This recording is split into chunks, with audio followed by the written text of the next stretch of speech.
Support for the Blueprint podcast comes from the SANS Institute. Since the debut of Sec 450, we've always had students interested in a matching course covering the management and leadership aspects of running a SOC. If you like the topics on this podcast and would like to learn more about Blue Team leadership and management, check out the new Management 551, Building and Leading Security Operations Centers. This new course is designed for security team leaders looking to build, grow, and operate a security operations center with peak efficiency, and it's a hands-on technical leadership course that takes you through everything from scoping threat groups to use case creation and organization, threat hunting planning, SOC maturity and detection assessment, and much, much more. Check out the course syllabus, labs, and a free demo at sansurl.com/551, and I hope to see you in class. My name is Jim Yacone, and I am the Chief of Mission with the SANS Institute. This is a Blueprint podcast, bringing you the latest in cyber defense and security operations from top Blue Team leaders. Blueprint is brought to you by the SANS Institute and is hosted by SANS certified instructor John Hubbard. And now, here's your host, John Hubbard. A common question asked by many students and defenders is, what are the most important logs to pick up for my security operations function? Today on the Blueprint podcast, we have Mick Douglas and Flynn that have developed a website and a tool to make the answer to this question very, very easy. Stay tuned to learn about how to get started with Windows and Linux logging, how to know if you're collecting too many or too few logs, and how to perfect your security logging strategy. All today on the Blueprint podcast. All right, welcome back, everyone, to the Blueprint podcast. For today's episode, we have a topic that I'm hoping to cover in a little more depth than we have on previous episodes. And it's a question that we've run into a lot with a lot of students, which is, what kind of logs do I need to collect to catch attacks, right? So today on the podcast, we have Flynn and Mick Douglas, who have recently created a project called What2Log that helps us answer some of these difficult logging questions and also eases the deployment of some of the answers to those questions. So before we dive into that, let's do a quick round of introductions here. Flynn, let's start with you. Give the listeners a little bit of your background story, current work, and what led you to collaborating with Mick on What2Log. I am technically still a student. I graduate in about a month now, so I'm just kind of on that cusp of getting into the InfoSec field. I actually was put onto Mick through a friend from school. We were doing cyber competitions together, and he put me in for an internship with Mick. And that's, as we say, is history, because I kind of got in with Mick, and I was like, I like forensics. And we were talking about logging one day. It's just, this should exist. Where is it? And it's like, it doesn't exist. And I'm like, let's make it. So that turns down this really strange rabbit hole of why aren't these tools out there, and making those tools available. Awesome. Very, very cool.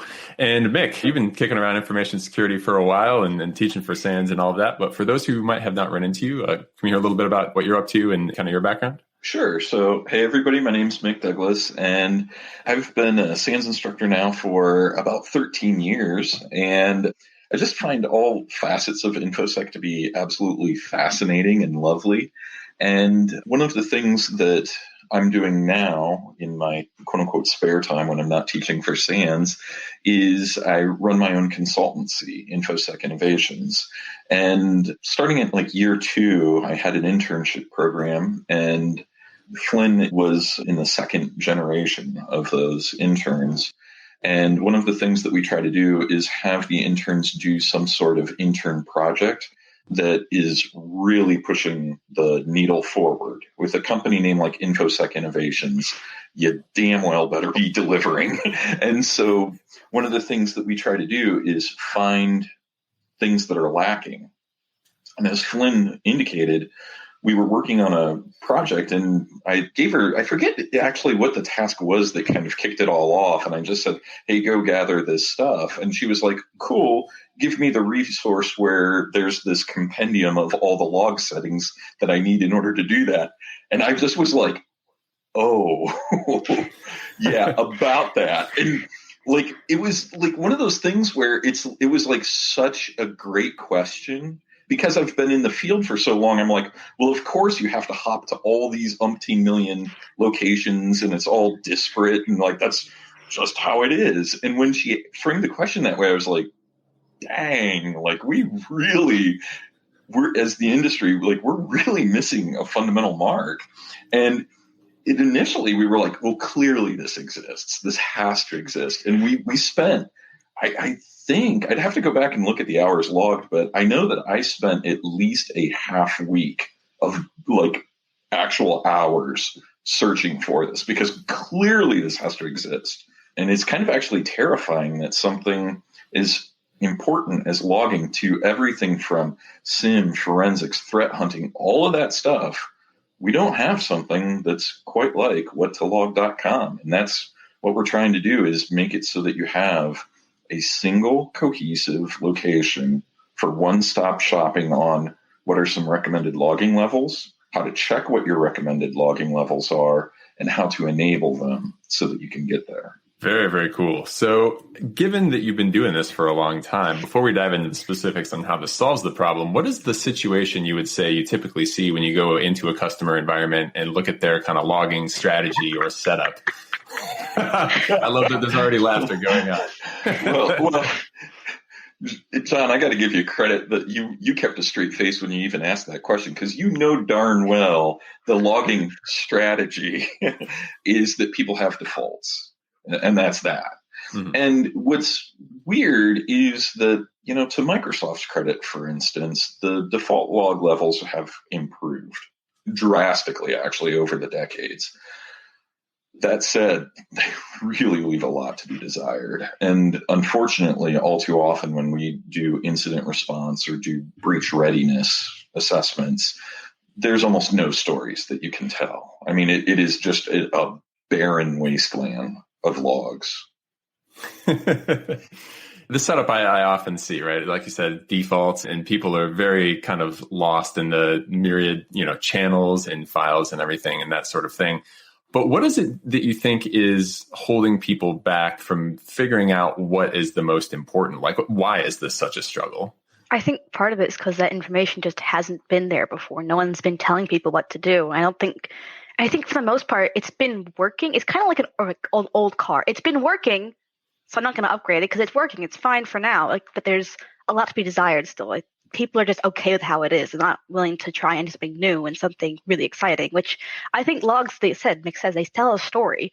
But if you don't have them there to tell that story, then it's a case of it works, but it could be better. Yeah.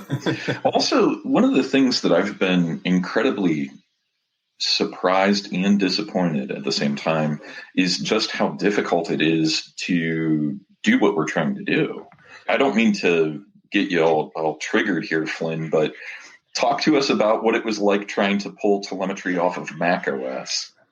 That's an ongoing struggle. Yeah. It's like these things, what sounds like a simple request, like get me user login and log off events. Like, I don't know if your listeners have ever tried to do this, but if you try to pair login activity with log off activity, that becomes absolutely insanely difficult. In fact, in a lot of cases, and I don't know if we'll ever be able to solve for this, but there are plenty of conditions under which Windows doesn't actually log a log off. And things like this, it actually kind of breaks my mind when I think about like how weird, how just absent some of the things that you would expect to be can be. And it's been both frustrating and very fun at the same time to explore this space.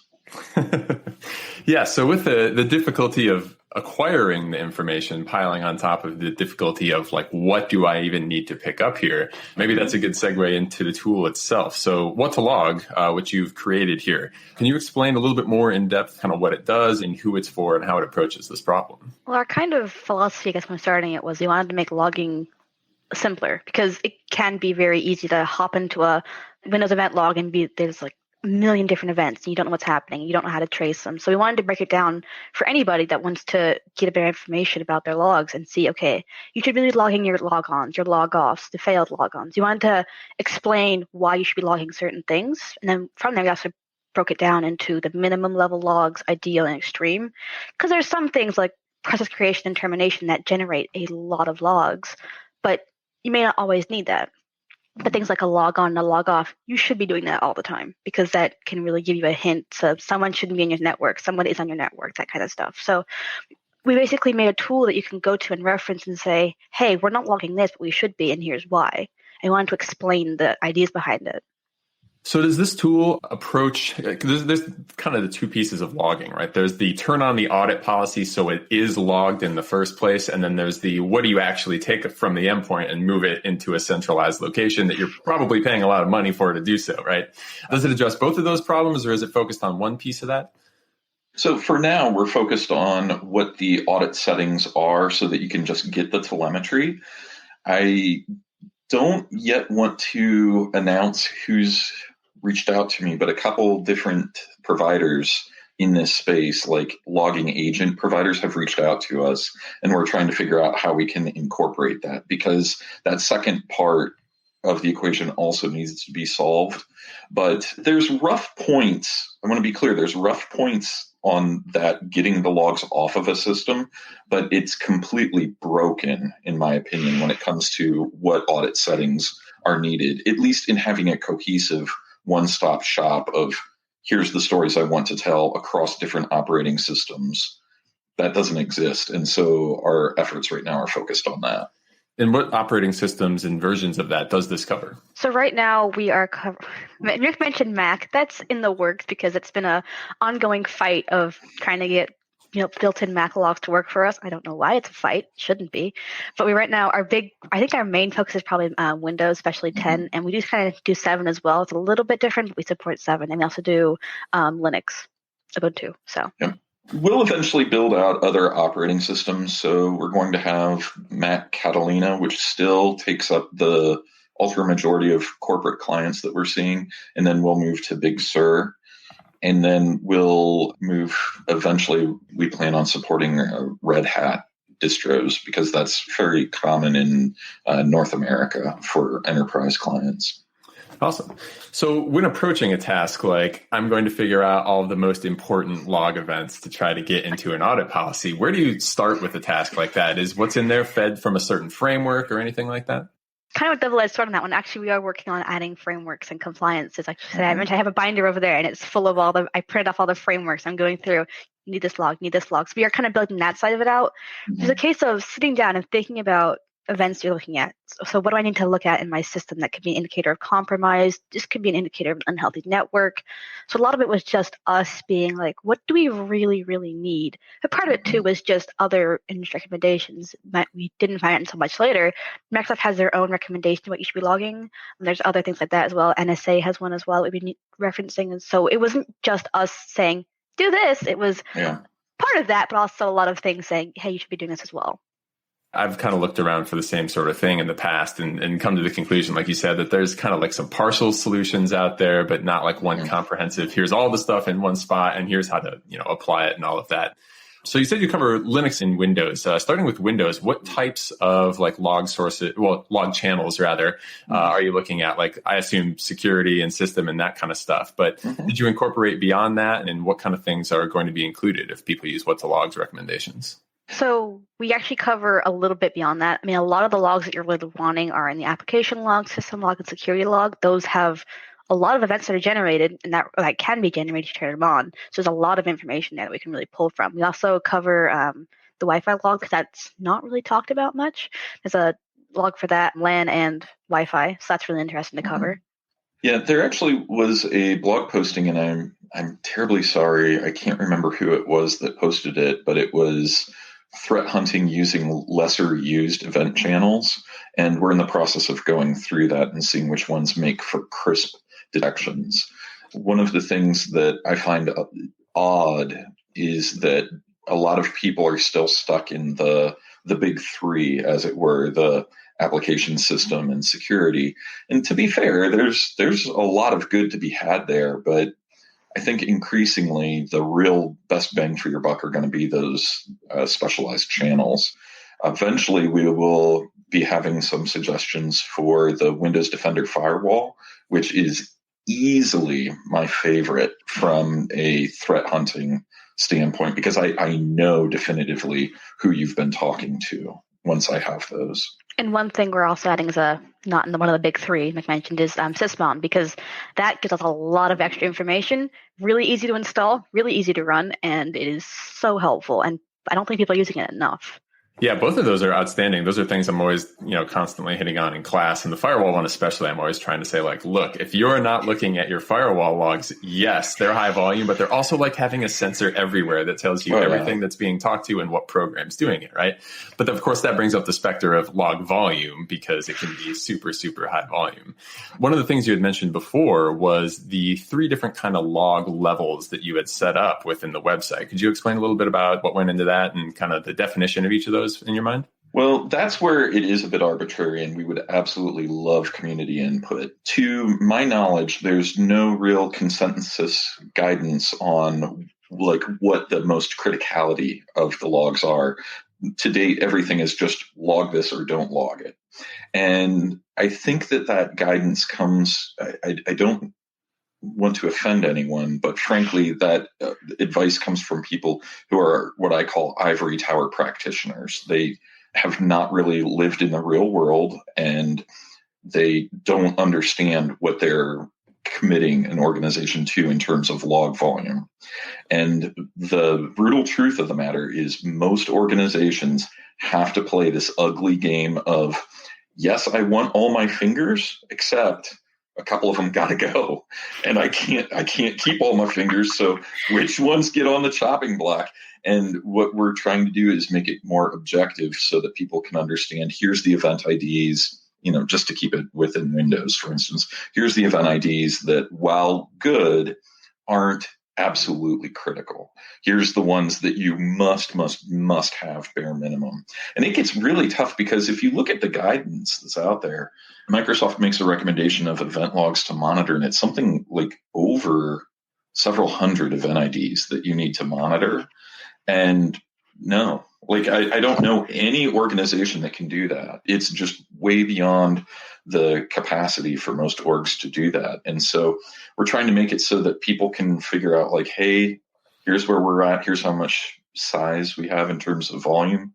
Let's dial for that. And then they can pick what they need. The other thing that I hope people use it for is actually as part of a graduated logging approach. So during normal operations, we're catching these elements, but when we're under attack, we're going to dial up our sensitivity on the machines that appear to be the focus of the attacker.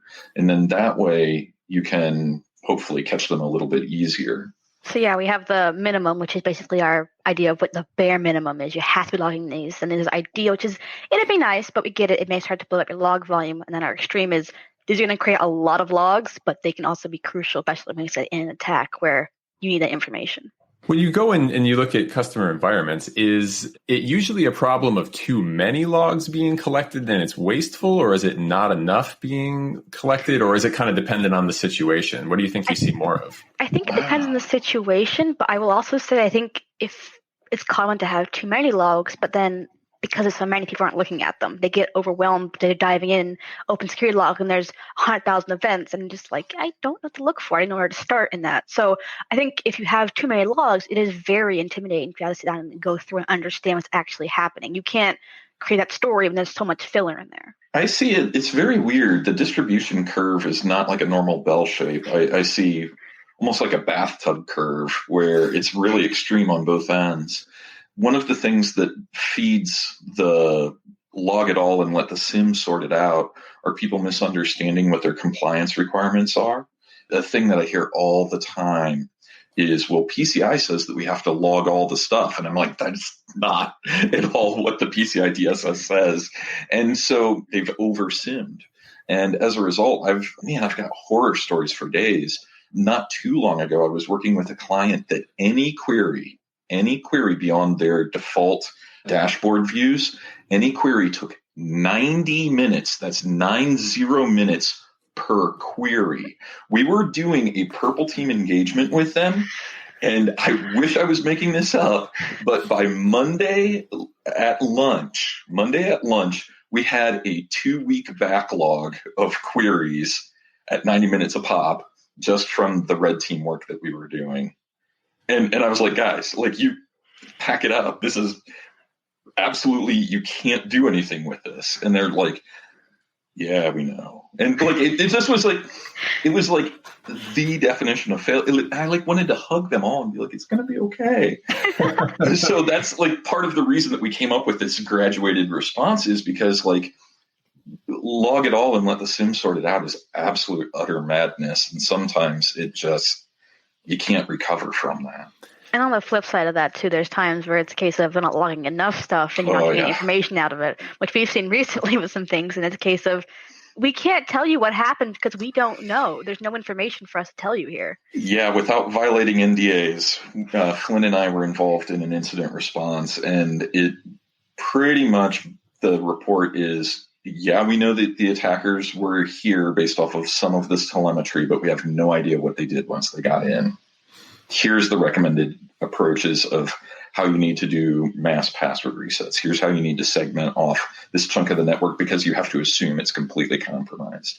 And that's horrible. Yeah, that's not a boat anyone wants to be in when it's like, well, something happened and I hope it wasn't high impact, but it probably was. So let's say you're an organization that's in the boat of like too much is going on right now. And maybe you read PCI literature and you're like, it means everything needs to be collected, right? How would you suggest someone takes what they have now and cuts it down to what actually matters? And what part does What2Log kind of play in doing that? So as I mentioned earlier, we're looking at adding the compliance frameworks and basically saying, according to PCI, one of them is this is what you should be logging to be compliant with them. So basically, you want to start looking at what you are logging now, what logs you're generating, and then start saying, this isn't going to help. Because there are logs that Windows generates that really is not helpful in any situation. I'm not sure how you'd ever use them. So you can say, I don't need to log that, or I don't need to send that to my SIM. Like you can change. I think you have to also have a bit of an understanding of what you need in your network. And you can say, hey, well, this What2Log says we don't really need this, or we do really need this. And it's okay, that should be high on our priority. This one can maybe fall down. If we don't get to it, not a big deal. Yeah, so what Flynn's talking about is a function that's going to be rolled out soon where you can say, here's the particular regulation framework that we have to comply with, and it will give you a set of configuration recommendations. Until that launches, like right now, what you can take advantage of is the suggested logging levels, and then take that to your compliance officer or whoever and say, hey, here's what these folks believe based off of consensus. Let's do that. And that is a massive, massive reduction in your volume. The what's in it for me on most Windows event logs are appalling. Like I would say well over 90% of the events that Windows logs generate, I cannot for the life of me figure out, like as a security professional, why I would want them. As a sysadmin, heck yeah, totally need it. But like for telling a story in terms of security, almost no value. Is there any particular process you use when you go to a customer environment that have too much, right? Is there like a set of steps where you can say, like, here's how we find the junk that you're collecting that isn't being used? Like any specific searches? Are you looking at event IDs by volume or fields of any specific type or sort? Yes. What you do? Yes. A little bit of all that. Yeah. So because our engagements by nature tend to be fairly short when we're doing a consulting gig, usually what we're doing, if the customer is willing to, we're having their team sit with us and we're showing them how we go through this thought process. The very first thing that I like to teach people is that if you don't have it enabled already, you should turn on query logging in your SIM, and that will tell you which data sources you're looking against. Let your query logging, and I want to be clear, there is a very slight performance penalty when you turn that on, but it's not too bad. It's not like query logging on a database. It's much lighter touch than that. Once you've done that, after about a month, you'll have a really good understanding of what data sources people are working with. You usually can be pretty safe to, if there's compliance reasons not to keep them, you can kick those to the curb.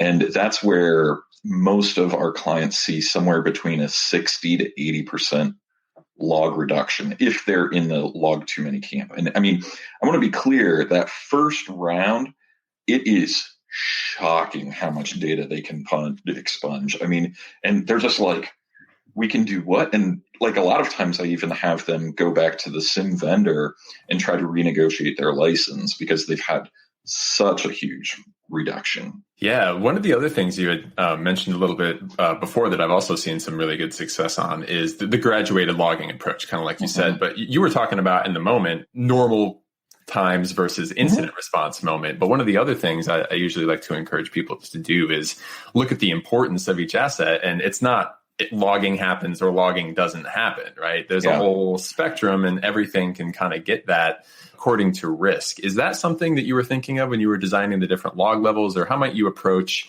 deciding what to log more on and how much more to log to kind of optimize? Let's say you have a set, events per second you're paying for, right? Like how would you distribute that across the different systems that a company might have? Or what's your approach to that sort of thing? Well, when I'm trying to do what I call min-max logging, what I shoot for is what are the stories that they need to tell. I take more of a use case approach.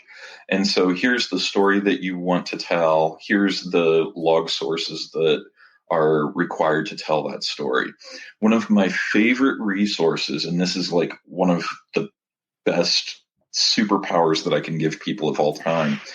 If you've never used Sigma for this, it is perfect. What you do is you just take the Sigma rule set and you look at it as a buffet and you say, I want that rule, I want that rule, I want that rule.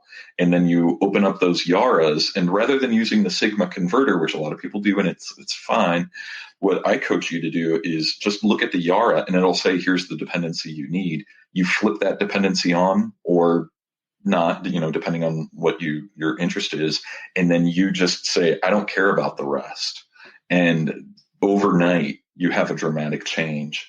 Now, there's a couple things to unpack too about that. You started talking about like asset criticality. One of the things that I foresee, we're not there yet, but far off into the future of What2Log, I want to actually make a logging recommendation script, and it'll have to be in PowerShell and probably Bash to support the different operating systems.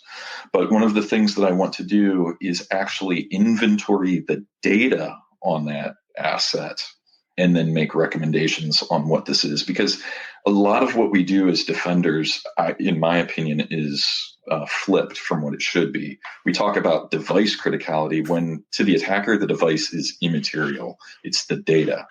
And I have a couple of my clients that have really bought into that philosophy. And one of the things that's amazing, and I realize we're going a bit far afield from What2Log, but one of my favorite things to do is to actually leverage DLP. Now, if anybody has ever heard me talk about DLP, you know that I am not a fan. I think that it is a horrible return on investment. However, you can do something like this. Run your DLP and find out how sensitive that host is based off of its criticality. If you have too many sensitive documents, if you have too many uncategorized documents on that machine is a whole lot of risk. And I have exactly 3 of our clients that have bought into this. What they do is they run their DLP, they assign points based off of how much critical data is on a machine or unclassified data on a machine. And if you score too many points, you don't get to go to the internet because drive-by downloads. If you score way too many points, you don't even get email. So your machine, you're completely locked off.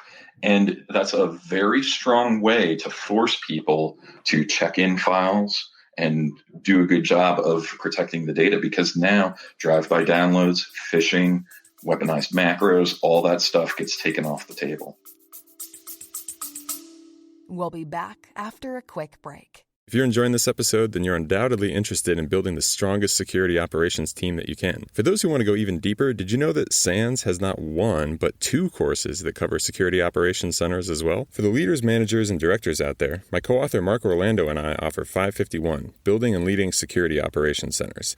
This course covers building your team, your physical and virtual workspace, getting the right data into your tools, and then focusing on security priorities through everyday execution of important security tasks and building the best SOC team possible. For the technical practitioners out there, my course Sec 450, Blue Team Fundamentals, Security Operations and Analysis is designed to cover everything you need to jump in being the best SOC analyst that you can be. We cover important data types, SOC tools, security logs, malware, analysis technique, automation, and much, much more.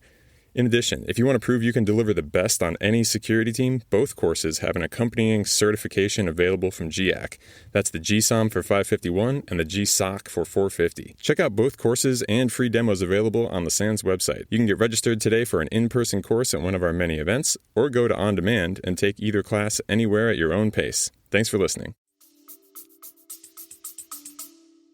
Yes, that's far out from What2Log, but it's super relevant in that, like, if you have higher risk, right, like logging needs to happen and you need to know what's happening on that machine, because if something's going to go wrong, right, like that's probably where it's going to happen. On that front, since you brought it up, DLP-wise, what are you seeing people using it for that you think it's failing at? Is it more the insider threat or the outside kind of threat? Is it... In DLP, in my mind, it's a breakdown of the use case of like accidental insider moving file where it shouldn't be, malicious insider, malicious outsider. Does that, people aren't doing it well, kind of break down more so based on use cases like that? That's a great question. Where I see DLP hopping the rails is people misunderstanding what it is. I loved that you said that it's a way of keeping from inadvertent exposure, because DLP keeps honest people honest. There has never in the history of ever been a hacker that an attacker that bypasses your firewall, gets past your EDR, gets past your network IDS, and then they're like, no, DLP. Like, it does not happen. It does not happen. I mean, like, if you can't encode data to bypass a DLP solution, like, you got to hang your spurs up. You're not a hacker. So I see people misunderstanding what DLP is. The other thing that I think that especially organizations that struggle with are when people go to the cloud, when they're using things like Azure Identity Protection and they're using those auto classifiers, they grossly misunderstand what they are and how they should be used. And they're like, hey, this thing's got I forget what they're at now, like a 3% false positive rate, which is actually awesome. And then they're like, yeah, let's turn that puppy loose. 3.5% false positive rate at the size of your M365 instance? Oh, heck no. Like, that's going to be enough to keep you off the streets and out of trouble for years. So you have to understand that these tools are very edge case, and that they're more for giving you kind of a lay of the land. Don't think of them as like ground truth. They're more of just like, hey, this data pool is a little more risky than that data pool. So if someone's wanting to leverage What2Log, you have a section of the website that's called Sawmill, right? Can you explain to us a little bit what that is and kind of the whole process? If someone hears this episode and they're like, all right, I'm in, I want to turn this stuff on with their recommendations. Like, what are those steps going to look like for them? Well, the important thing is by the time this probably comes out, it'll actually be renamed to Logpile. There was another logging tool that used to be called Sawmill, so we wanted to kind of avoid confusion with that. So it's being renamed. But basically, that's our answer to people who necessarily don't know or don't have the time to really get into configuring this logging on their system. So we're actually updating it a little bit, and we're going to have options for how to check these logs that you're generating, how to enable them, and how to disable them as well. So we don't recommend disabling a lot of these, but if you want to or you need to, you can now. So basically, it's going to give us the option to say, hey, look, it's a lot easier for you now to build a customized script for what you want to do with logging on this system, which I think is going to be really, really helpful to people, because like I said, people don't either have the time or just the background knowledge, because like I said, it can be very confusing to jump in and say, I want to turn this on, but I don't know how. Mm-hmm. And I found a constant problem is I find a lot of things is there's just not information out there about different tools. Like I had to fight and find information for WEV to util, which is a built-in PowerShell command. There's like 3 people in that thing have mentioned it, and that's about it. Why aren't people using it? It's so helpful. And same thing with audit poll. It's a little bit more about that one at least, but it's still a case of I just sit down and just bash my head against it until I figure it out. It wasn't a case of, here's this information. So you want to make it so like, hey, look, the information's right here. We've done the work for you. Yeah, it's oddly difficult to get. I know this sounds almost perverse, but I think that the offensive security community has done an amazing job of sharing information on how to do living off the land attacks. we in the defensive community have done a poor job of living off the land defense. And a perfect case of this is Mac OS. Mac OS now has a thing called the unified log format, and you can consume that. Very big sigh from Flynn. You can consume that using a built-in utility called log. And it's log, and then you give it some parameters, and then it'll carve out the logs that are, relevant based off of your parameters. That said, that's about it that's been documented officially by Apple. Everything else comes from the Mac extreme enthusiast community. Like, these are like edge case Mac OS folks. And there's like, outside of the time slice selection, they use the concept of predicates. These predicates that they have, not well documented and not at all intuitive. And it's just really, really odd. So I think that as defenders, we need to do a better job of using what we have rather than relying on vendor products that may or may not be giving us as great of telemetry as we can get native to the OS. Part of the thing that's driving us forward on this is, and one of the reasons this will always be a free resource, always, so long as ISI is a company, What2Log will exist. And the reason that we want that to be is we take on a certain amount of pro bono work just because we think that's the right thing to do. And one of the things that crushes my heart is when I have not-for-profits tell me, well, we can't do this because we don't have funding. And that's not the case. Like, money is not the limiting factor, at least right now. It's more of the techniques and anything. It's the information. Making that information available. So what we're trying to do is give back to the community, and we've been so happy with how this has been received. Like, if folks are hearing this and are like, oh my gosh, that's a great idea, like, how can we contribute? Reach out to us. We would love your feedback. I mean, yeah, that's part of our thing is we want a lot of community input. So it's not just Mick and I sitting behind our keyboard saying, hey, do this. Like, you want to hear it from other sides, because someone may come and say, hey, look, this should be moved up to minimum level logging, and here's why. We'll listen to you. If we think you're wrong, we won't do it, but we want to hear what you have to say about it, because you may change our mind and you may have something we haven't thought of. I think is really important. Yeah, absolutely. I love that you brought up the living off the land for defense as a concept. I like that a lot. If you were to be approached by an organization that's like, we don't have a lot of money, we have a couple servers, we have what's built into the operating system and all of that. Can we explicitly say, like, how might you set up something that would be like the minimum viable with free tools built into Windows and all that kind of stuff? Like, what kind of architecture would you build for security logging around that sort of thing? Yeah, Sysmon, Flynn, heck yeah, Sysmon. Then I would go to What2Log and light up the things that you're interested in. And then I would take advantage of Windows Event Forwarding. I think that Microsoft has done a massive disservice on Windows Event Forwarding. That is literally one of the coolest things that they have made in ages. And the fact that, you know what, here's my bold statement. I think that every organization should be using Windows Event Forwarding, period, until you find that you need to use a different log agent for some other reason. Like, Windows Event Forwarding should be what every single org uses. What is it about Windows Event Forwarding that, well, first of all, maybe we should describe, like, Windows Event Forwarding, like, it's sitting there, right? It's a log agent, right? And I was hoping you'd answer the question with talking about Windows Event Forwarding, because where I was going with that is What2Log, sets up what's logging on the endpoint. But then in terms of the budget collection piece, right? Windows Event Forwarding kind of solves that piece of the puzzle. But what is it that you love so much about it that makes you put out that statement? Oh my gosh, there's actually a ton to love about Windows Event Forwarding. So one thing that I like about it is that it's highly efficient. One of the complaints against log agents is, heck no, I don't want another agent on my server or on the desktop. We've already got 7. Like, what's this going to be, lucky number 8? And I get it. So if you have a properly tuned Windows Event Forward filter on a machine, you're barely taking CPU and RAM. Like, it's imperceptible. So that's item number 1.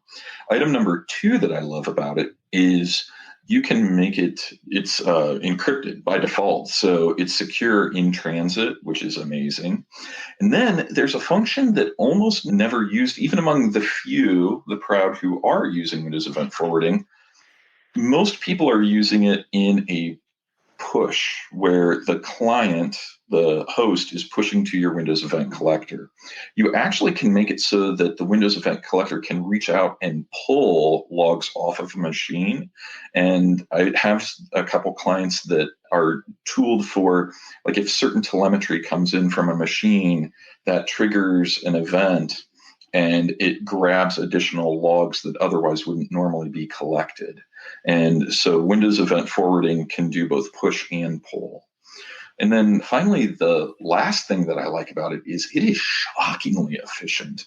Your Windows Event Collector, Microsoft tells you that you can have 10,000 hosts feeding 10,000 events per second to one Windows Event Collector. Now, I do not recommend that you go for a high score there. I've never got density that great, but I have, for one of my clients, I do have one Windows Event Collector at their corporate campus, at their main corporate campus, and they're sending, I think it's 5,000 hosts. Just over 5,000 hosts are sending to one Windows Event Collector. Wow. So the density is actually really good. I don't know if I would try to go to the 10,000. Like, that feels weird. I don't push my other log aggregators that hard. I don't know why I would do that with Windows Event Forwarding. But I mean, yeah, it is a great, outstanding kind of option that's just sitting there waiting to be utilized if you need to do. And it does filtering really, really well too. And maybe there's some XPath query and some of that kind of less simple to figure out sort of pieces of it. But other than that, right? So the easiest way to build your own XPath query is go into the Windows Event Viewer and then make a filter logic. And then inside that Windows Event Filter logic, there's a tab called XML. Click that, and it's generating for you live the XPath query syntax that you need. And that's how I do all of my work. I cheat. There's one of that log, actually. I think, what log is that? But one of them has that in there because it was a case of it's not intuitive to figure it out from the command line. So let's just do that. It's the Wi-Fi stuff, I think. It has to be. Very cool. So if I have this right, tell me if I got this. You're an organization that doesn't know exactly what to log. If you're trying to get something set up and you don't have a lot of money, you can go to the What2Log website, hit the Sawmill, soon to be called log pile function, right? Kind of checkbox the log level you're interested in, and it will automatically generate you the commands that you need. You can take those, deploy it out to the systems. Windows Event Forwarding is there for collection. Anything that I missed on that, or any other details that we want to throw in about What2Log or otherwise? If you're just a really big log enthusiast, we do. I mean, I have fallen behind on a little bit due to some other projects we were doing with actual like client work and stuff like that. We do have a blog that I post on occasionally talking about different things that are happening with logs and why they're so important and why they should stay important. And it's all free, always. Fantastic. We love it. Final question. Where do you think, you've already kind of answered this in some respects, but you mentioned the inventory thing. Where else do you think What2Log might go towards in the future? Are you thinking about cloud log sources or any of that kind of stuff, like in terms of software as a service, AWS and all that? Any plans in the short term or medium term future? We have a lot of plans. I think one of our big things is Mac logging because I'm determined to get it figured out now. We're adding more support for Linux logs, and we're also going to be adding a bit more scripting as far as some of the logs need a bit more than just a simple audit pull command. So we're going to be working on that as well and trying to get that log pile fleshed out for every single log and for every single operating system. So we're doing a bit of that, adding the compliance frameworks. We have a lot in the pipeline that's coming down, and we are also looking at adding more operating systems and also, just like I said, more sources. You want to start adding cloud systems and that kind of stuff in the future. And as if that weren't enough, also common applications. One of the things that makes me really sad is that I see lots of guidance on how to configure operating systems, but there's an appalling lack on like how to configure Microsoft SQL Server to feed telemetry into a SIM. And so usually what happens is that the well-meaning SIM engineer shows up to the DBA and says, hey, I need you to turn on all these audit things. And then the DBA freaks out because there's like going to be a 20% performance impact. And that's never going to be okay in the real world.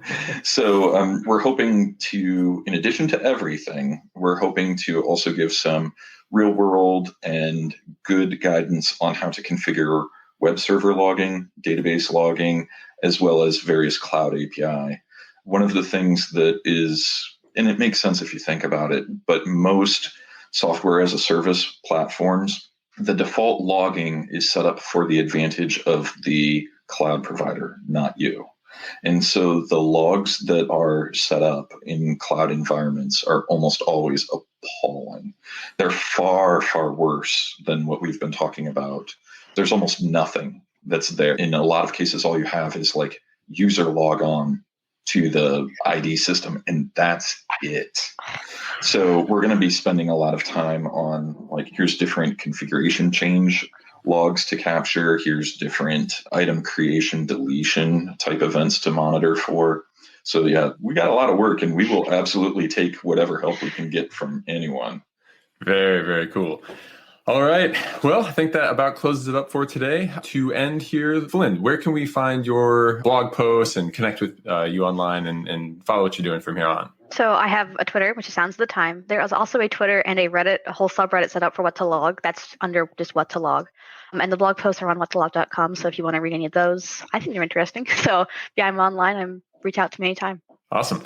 And Mick, where can we find you online and all your info? So I'm on Twitter at BetterSafetyNet. And in addition to all the stuff that Flynn said about What2Log.com, you can also check us out at InfoSec Innovations. If any of this sounds interesting to y'all, we do bespoke defense, and this is our bread and butter. And if you think that this is cool, wait till you see the stuff that we can't share due to NDA reasons. Awesome. So thanks so much for both of you for joining for the podcast today. Sounds like an awesome project with a very bright future that's going to be incredibly useful to a ton of people. So thank you very much for putting in your time for doing that. And hopefully we can get some community involvement and help build it up, all the better, all the sooner. With that, I think we're finished up. So thank you for joining us on the podcast today, and we'll be watching. Oh, thank you. This was a hoot. Thank you so much. Hey, Blue Teamers. I hope you enjoyed today's episode of Blueprint.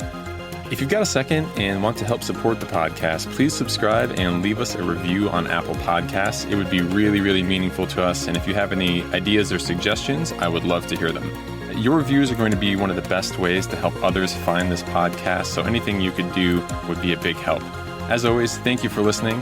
You can connect to me on social at SecHub, SecHubb on Twitter, or on LinkedIn. So until next time, thank you for listening to the Blueprint Podcast.